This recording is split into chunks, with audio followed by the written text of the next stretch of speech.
Седумнаесет часот и 15 минути, уште еден термин за уште едно ново издание од емисијата од своја страна на телевизија Сонце. Чести задоволство ми е да ви го представам мојот денешен гостин. Станува збор за доајенот на македонскиот театар. Се она кое е поврзано со македонскиот театар, со македонската представа, со македонскиот филм, е всушност поврзано со ликот и делото токму на овој човек. Веќе претпоставувате за кого се работи. Благоја Чоревски Чоре во денешното издание на емисијата од своја страна. Добре дојдовте. Добро нашол. Не сум Благоја. Благоја. Се извинувам, го прочитав тоа. Ќе без разлика што е мојот кум починат, ќе се лути. Ќе се лути, да. Благој. Да, Благој. Тоа го прочитав дека е стварно Благој. Првото прашање е како сте во ова ново време на ново нормално? Јас лично сум многу добар. Пелцован сум, вакцинисан сум, така да првата, сега во мај, 26 мај да ја примам втората. Се чувствувам добро, работам. Тоа е. Не го измени нешто, малку сум поправен. Да. Не го измени нешто мојот живот ова. Пандемијата? Да, пандемијата не ми... Можда малку повеќе страв. Так, почетната како, фаза. впрочем и кај сите. Затоа што непознаница и сега е непознаница. Не затекна никако неспремни? Па, не нас, ние сме обични граѓани, ги затекнат цел свет. Ги затекна луѓето кои што се занимаваат со медицина, кои што научниците. И сега не знаат што е тоа, како е, како. Тоа воопшто се случува. Да. Многу ми е драго што прифативте да бидете мој денешен гостин. Навистина со вас има да се зборува, од вашиот живот има што да се научи, што да се слушне и секако за вашиот животен пат и вашата кариера. А јас би сакала да почнем од вашите почетоци. Многу ми се интересни почетоците на еден човек кој што навистина има постигнато толку многу. Па тие почетоци ќе треба да се вратиме многу назад, значи ќе треба да се вратиме на мои 4,5-5 години. Ајде. Тоа значи пред 70 години да се вратиме во Битолски театар, кога татко ми си отишол од Македонскиот народен театар и кога сум играл во првата представа Војникот Фалбаџија. На колку години? 4,5-5. Така. Не знаев ни да читам. И тоа на наш колега, на мој колега, кој се починати сега, иначе тој е доктор, психијатар, Николај Видов, на Чичко Тома Видов, синот. Тој беше поголем од мене и тој ми читаше и ми кажуваше како е да ги запамтам репликите, речениците кои што и играв со неговиот татко. И потоа си почна како нормално тоа. Знаеш дека тоа ќе го правиш во животот? Да, одсекогаш. И јас и брат ми одсекогаш. Интересно е, роден во Велес, Да. потоа живееш во Битола? Роден во Велес, крстен во Свети Димитрија во Скопје, 47-ма. Живеев во Битола. Так. Значи тоа, рачунајте дека во Битола сум бил до 67-68, кога отидов на студии и од 71 сум во Скопје. 1 септември во Скопје. Значи, скоро 4 града се поврзани со мојот живот.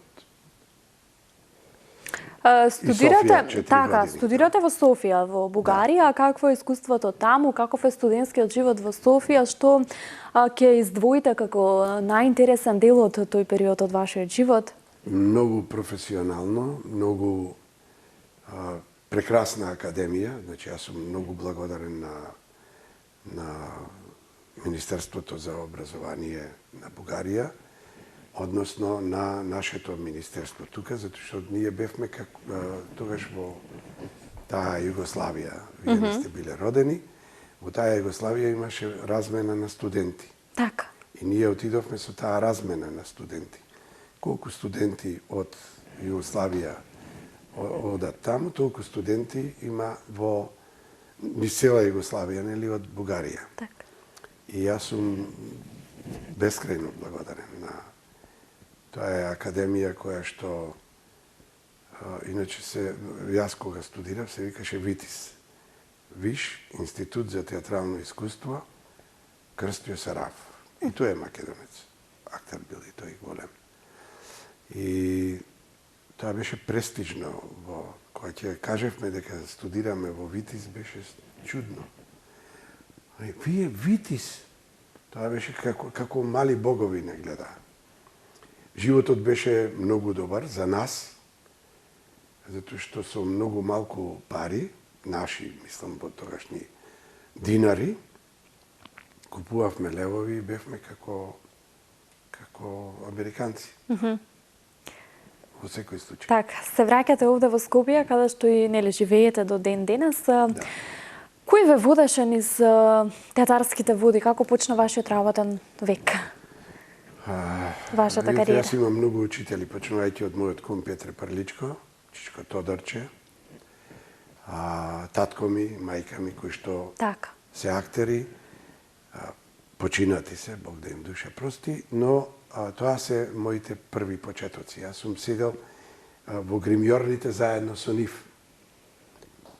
И таа магија која што постои во театарот, нели, овдека мора да има цело време светло, и ако се изгасне, нема да не гледаат нас. Така. Во театарот, напротив, влегуваш, седнуваш, па се гаси се, настанува мрак едно 5-6 секунди, па се пали сцената. И таа магичност на пременување од мрак во светло и презентирање на различни карактери во тоа беше многу чудно за мене како мало. Јако бев дете на актери. Така. Значи, учеа дома текст и ти ги гледаш како малечок што прават. Како прават. Потоа почнуваш да одиш во гримиорна, зашто тогаш немаше детски градинки. Баба ми ќе не чува или ќе, ако некаде има работа, ќе отидеме ние во театар како помали и седиш во гримиорните. И си тие згоди и незгоди кои што се случуваа во театарот и остануваат во трајно сеќавање, трајна љубов е тоа, една од големите љубови мои, освен моето семејство. Тоа е една од големите љубови. Така. Во вашата биографија има навистина што да се прочита, има навистина многу театарски представи, многу проекти, многу награди, многу титули. Сакам да ве прашам, може ли да ни издвоите дел од вашата биографија кој што ете така некако ви е посебен, улога која што ви е посебна, каде што најмногу се гледа оној Благој Чоревски? Не знам, јас сум играл се и се што, и трагедија, и комедија, и драма, и фарса, и гротеска. Немам јас нешто по кое би се издвојувал.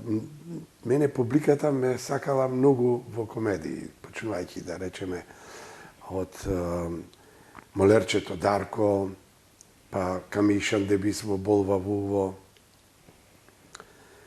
Ревизор, се да не ги редам, многу се. Па после на серии играње Салон Хармони, да речеме, Патко на иднината, првата серија која сум ја снимил, уште студент бев, 68 година, 69-та, Волшебен воз, Петре Приличко го играше шефот на возот. Јас бев од актерите, Снежана Стамеска, а од пејачите беше Љупка Димитровска и Симеон Гранчаров. И тоа беше една прекрасна серија за деца. Ние патувавме со возот, одевме во Африка, во Америка, секаде. И беше и поучна, беше Многу серии, многу телевизиски филмови, многу филмови, така да Многу со не би работници. издвојувал ништо. Така, многу со работници кои што на некој начин ликовите како вас го одбележаа можеби моето детство, младоста на моите родители. Ванчо Петрушевски тука ќе го споменеме, нели Бог да му душа прости. Јас ве паметам како еден тандем кој што сите не засмејуваше. Да. Токму така. Со Ванчо игравме многу заедно. Почнувајќи од тоа што бевме заедно студенти прва година, ние веќе бевме за трета и тогаш имаше некои сукоби Југославија со светот и мораше и со Русија и мораше да се враќаат студенти. Заради таа размена која што ја кажав на почетокот. И ги враќа прва и втора година, а нас трета, веќе за четврта година не вратија. Така да Ванчо заврши тука. Ванчо е во класата со брат ми. Завршија. А ние останавме. Завршивме таму. И со Ванчо, најмногу сум играл со Ванчо. Јас така ве памет. Да, најмногу сум играл. Почнувајќи од сега му е мајката. Сад му е матер. Сега му е мајката. Зоостори, зоолошка приказна, а во театар да не ви кажу. Ванчо беше прекрасен актер, прекрасен другар. Живеат ли уште оние дружби со оние нели соработници кои што се останати нели овде меѓу нас? Знаете ли да си седнете, да си споделите за времењата кои поминале, за дружбите, за Секогаш. Секогаш, затоа што тоа е едно големо искуство. Тоа сега е, не сакам сега да ги кудам помладите, ама мислам дека помладите имаат некој друг темперамент, некој друго моторче. поместени вредности Друго можеби? моторче кое што поинаку се пали, дигитално се пали. Ние Така, имавме така, моторче така. со курбла кое што ќе опалиш за да можеш да стигнеш до нивното совршенство. Не да го имитираш, него да дознаеш како тие го прават тој карактер. Учевме, седевме позади сцена, сега тоа е потешко оди. Гледавме представи, кој ќе те викнеше Дарко или Гиешо, или Илија Џувалековски, кој ќе те викнат. Ело бе, момчуре, и ти знаеш дека нешто не правиш добро на сцената. Шо тоа таму, нешто ти?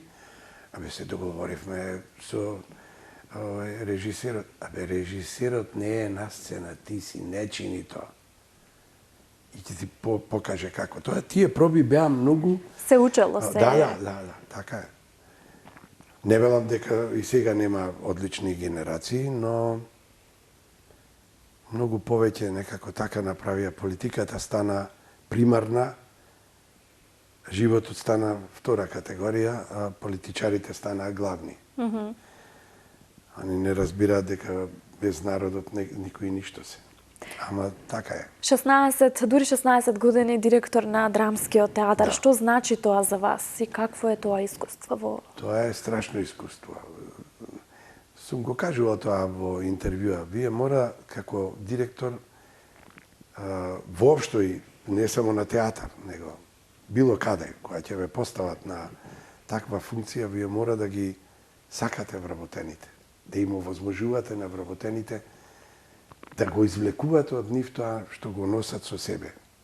И карактерно, и работоспособно, да ги терате, да ги стимулирате, а не да ги тргате од тоа. Ќе има многу грешки, ќе мора да сте мудар, да ги одвојувате тие грешки кои што се од избрзување, од недоволна работа, од недоволно искуство.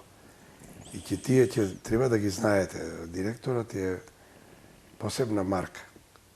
Човек кој што не треба да, затоа што носи одело, затоа што носи машна, затоа што има поголема плата од вработените, да биде тој кој што е командувач на тоа. Така, но не може да биде и било кој. Јас сметам дека треба да е вистинскиот човек за тоа Стручен, место. мора да е стручен. Точно така, што Иначе, за денес другото е све партиска работа. за денес не можеме да кажеме дека се вистинските Нема тоа. луѓе. Денеска е многу многу изместена. За да работа. обстоиш толку време, за да нели се извршуваш функцијата како што треба, навистина треба стручност и навистина треба да е вистинскиот човек. Заменик министер за култура. Да. Добро, тоа заменик за министер за култура не се гордеам многу, затоа што јас мислев дека Ке се промени нешто? Одам таму и како стручен човек, да, баш така дека ќе промена многу работи. Кога видов дека ме прашуваат за оваа ваза, ме прашуваат за шуми, за планини, за патишта, тоа што ништо не е од мојата вокација. После неполна втора година си дадов оставка и си отидов. Така, што се случува денес со Драмски? Драмски е добар, само нема работа скоро. Колку рачунајте од која година е, значи скоро втора година нема представа. Така, втора година пандемија. Сега ќе има. Така да не измести ова. Не измести, ама квалитетот си е квалитет, тој секогаш ќе излезе. Неквалитетот си останува неквалитет. Ќе излезе. Кога тогаш ќе излезе на површина? Има ли млади надежни актери? Има, како не, сигурно. Така. Сигурно. Од неодамна бевте дел и од една дипломска, тоа го слушнав во едно интервју, на бранењето на дипломска на Драмскиот. Мислам дека го споделивте тоа. На дипломска представа? Да. А играв јас? Не, тоа не се сеќавам, може да сум бил поканет како гостин. Како гостин, да. А, добро, да. така, да. Да, тука го спојувам Сум прашањето, бил, да. дали сметате дека има потенцијал кај младите актери кои што... Апсолутно. Има многу добри генерации кои што излегуваат. Така. Мене ми е жал што сега се нема места. Не издвојува. Министерството место да постои за луѓето од културата, тоа постои заради политиката. Тоа нема. Случајни се овие 3-4 министри кои што се назначени. Случајни се министриве, така да немаат сенс, немаат однос кон културата. Кон тие луѓе кои што создаваат нешто поинакво отколку во фабриката и во... Што значи за вас наградата Ристо Шишков? Тоа е делумно остварен сон во мојот живот, затоа што јас бев со него и другар, и сме седеле по кафани, сме пиеле. Разни работи, будалаштини сме правеле со него, но он беше бог на земјата, во однос на, зборувам за професијата. И кога ја добив таа награда, јас бев на седмо небо.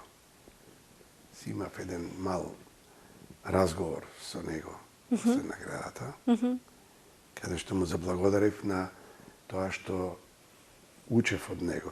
Така, имало навистина што да се учи од таков човек. Сум снимал со него многу, уште во неполна втора година, значи 72 кога ја снима на Табакерата, уште да речем студент бев, јас снимав со него главна улога во Табакерата заедно. Со него тој го играше Гоце Делчев, јас го играв Бегот. Така да неверојатна работа. Да ме исполнува. Сега да ме пипнете тука ќе видите поинаку срцето ми чука. Така да тој беше еден од тие луѓе кои што освен мајка ми, татко ми, Петре Прличко, Чичко Тодорче, да не ги редам сега, многу од нив. Од Битолски театар. Тоа се легенди, луѓе кои што се паметат. Да, така е, големи актери. Големи луѓе. Големи актери и луѓе. Кои што не се било кои јас така велам бар. Да.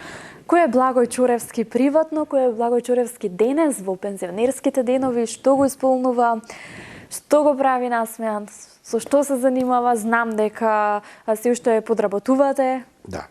Ајде да споделиме нешто. Еве, последно го работев филмот со Јани Бојаджи, Кино Љубов се вика. Сега е на постпродукција, нели, да се направат сите тие Так. шумови, музики да се стават натре, да се измонтира тоа. А иначе почнав да ја работам на Трајче Кацаров, една многу убава представа, Поштарот се вика, јас го играм Поштарот.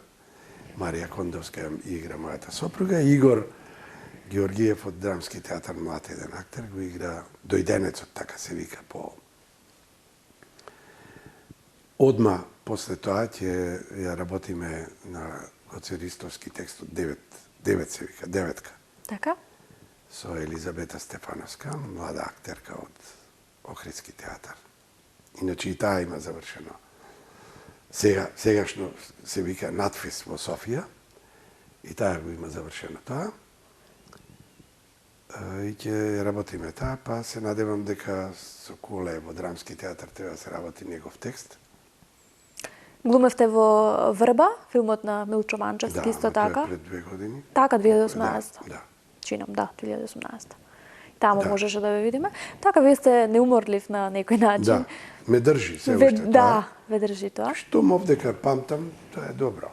Нешто и заборавам, ама сепак добро, ама повеќе се памти. Да. Така, што правите, како ви течат пензионерските денови? Прекрасно. Што ви спомнува секојдневието? Знаете, јас сум малски човек и сега бидејќи долги години живееме во аеродром, си имам така кафанчиња кај што си седнувам, си пијам кафе, се сретнувам со луѓето. Не е тој прав малски живот, сепак е згради се. Друго беше дворчиња, друго беше... тоа ми е како дворче, нели? Седам во Еспресо хаус, во Мето, сладкарница. И така, си седнеш, ти е пријатно, си разговара со нив. Со внучињата, со... Да. Со Само другата? внука ми, од керка ми, од Ана, внука ми Гала, она сега ми е многу криво, пред тоа цело време бев, сега ни на школа можам да ја носам, ни да ја земам од школа. Така да, супер ми е. Со супругата сме 45-та година во брак. Така, тетка Магда, овде ќе ја поздравиме и неа. Да, ја поздравувам и нејзе. Син ми си работи информатичар е, керка ми е во град Скопје, работи како новинар. Гените не проработеа за актер? Не, и сум пресреќен дека не се. Премногу ќе им се светеа. Без разлика дали, не знам дали се талентирани за мојава професија, но познавајќи го македонецот, не почитувајќи ги воопшто никакви традиции кои што постојат, верувам дека многу ќе им се светеа. И затоа можда и подобро е што се сосема друга професија. Што да очекуваме следно од вас? Каде може да ве видиме? Следно да ве викнете на второ интервју. На второ интервју, секако ќе ве викнеме, ама еве да се стиши пандемијава. Така, предвидени се представите? Да, треба да ги направиме, ама јас се надевам дека од септември ќе може да се работи со тој елан и со таа блискост која што би била, да нема... Не можете да го играте сега Ромео со маската. Секако. Така, да се надеваме дека во скоро ќе заврши. Јас мислам дека ќе биде, да. Затоа што има, во светот се играат на ваква раздалечина, седат луѓето, кои што се блиски, маж и жена, седат блиско до тоа. А другото е, да речеме, во Берлинер ансамбл, имам слика во телефонот, тие уште од почетокот, од 700 и нешто места кои што се, значи направиле 200. Значи, во ложите се по двајца или тројца, ако е цела фамилија, се прашува. Дали сте за цела фамилија, тоаш може да бидат заедно. Сега се надевам дека вакцинацијата ќе биде многу по-брза и по-успешна и ќе имаме можности. При самиот крај имам уште едно прашање кое што сакам да ве прашам. На Драмскиот факултет овде во Скопје се примаат ограничен број на студенти. Сакам да прашам една актерска легенда, дали сепак на крајот од денот квалитетот испливува на површина еве и денес? Апсолутно. Никој не може да ви го земе вашиот талент, тоа што го имате од Бога. Но ако не работите, ќе ви го земат. Значи, мојата професија и вашата, и секоја професија е поврзана пред се работа и она малку од Бог што го имаш, да се умееш да го споиш со работата, секако ќе има резултат.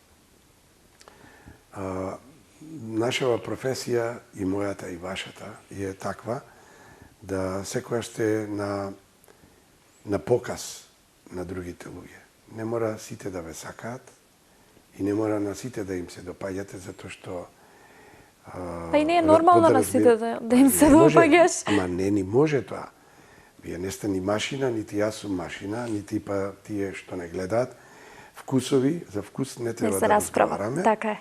Вкусот е индивидуална категорија, на секој поединец, на секој човек поинаку. Тоа што за вас е убаво, за мене не е. Нели? Така е. И така натака. Но кога навистина сте вредност, без разлика, освен ако тоа не е злонамерно, да не ве сакаат, секако. И јас сум горд што сум со оваа моја професија, што сум одиграл милиони карактери. Сум играл и кратци, сум играл и љубовници, сум играл и хомосексуалци, сум играл и травестити, се сум играл во животот, и правници, што ли, и цареви, и сиромашни, така да... Се сте биле. Да, се сум бил. И сето тоа сум го правил и го правам се уште, додека ме држи младоста моја, односот кон театарот, кон мојата професија. Како кажав, уште 20 на 30 години? Тука некаде, па после ќе размислиме, ќе видиме после. Така да, мене карактерот, откривањето на карактерот е многу интересно кај нас, затоа што ние седнуваме на маса.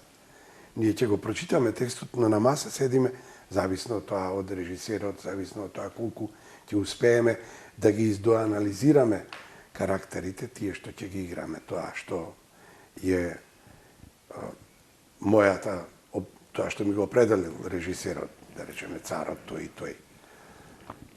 Држењето, односот, затоа што кога се има новост, откривате, која ќе излезете на сцена, тој црн, идиотски мизансцен, кој што никој не го сакаме, затоа што тоа тргнеш еден чекор, не, ај вака направи, ај тоа се испитување на тоа, а после ќе дојде па и облеката и сето тоа. Многу ви е лесно со таа професија, може да одглумите кога и да сакате.